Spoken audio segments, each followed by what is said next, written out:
about my counters, all right? So I'm not a big fan to throw my back on the floor and flip him right away. If I have somebody know what he's doing here, all right, I like to work the wizard. Yep. All right, the wizard for me is a huge tool. And then I think the time I'm spending training wrestling and having my son, doing wrestling a lot, I see how powerful is this. And then normally what I do, I like to create a lot of weight on my leg, and I like to almost like post my hand on the floor. All right, I like to move my leg back and post my hand on the floor to make my opponent lose a little bit his balance, don't fall, but just post a little bit. When he posts a little bit, now I'm safe. Now what I do, now I see where his weight is. I'm gonna step a little closer. When I step a little closer, I reach right away his wrist, and then right away, reach my butterfly and go to mount. Okay, so one more time. So he started over here, he came, he attacked my leg.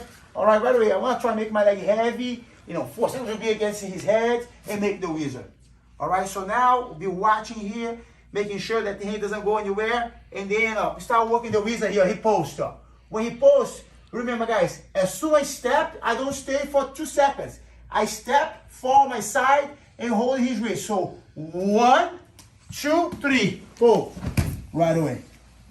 Oh, sorry. Always aiming for the mount. If he does a miracle, he will push you for side control, for half guard, but always aiming for the mount. Can you show the dogfight one? Because pretty much same principle, right? Pretty much, you know what I mean? Like, remember guys, this position, all right, incredible strong position. When somebody gets over here, a lot of times you don't have a decent wizard, at least to buy a little time.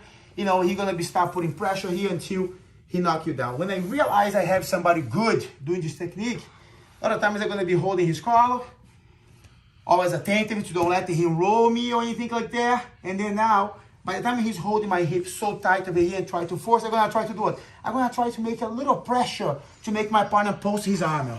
When he posts his arm, now his weight is there. I'm gonna do what? I'm gonna go up and turn. When I turn and my knees are already popping out, I'm gonna choose my hips to go out, and I have to always aim for the hip, the wrist. Yep. One time I got the wrist here, look at how I move my body a little bit until butterfly coming one more time. Oh, sure. So anytime you set up the wizard, you can go for that move pretty much. Pretty much. And the wizard for me is just to buy some time, just to break a little bit his space and making sure, you know what I mean, don't see my opponent like I start putting his hip down, start looking for my pace. If I have this, I'm probably too late. Oh, yeah. So as soon he got there and he's looking for adjusting himself, I need to get a one, making him post, go out a little bit, pull.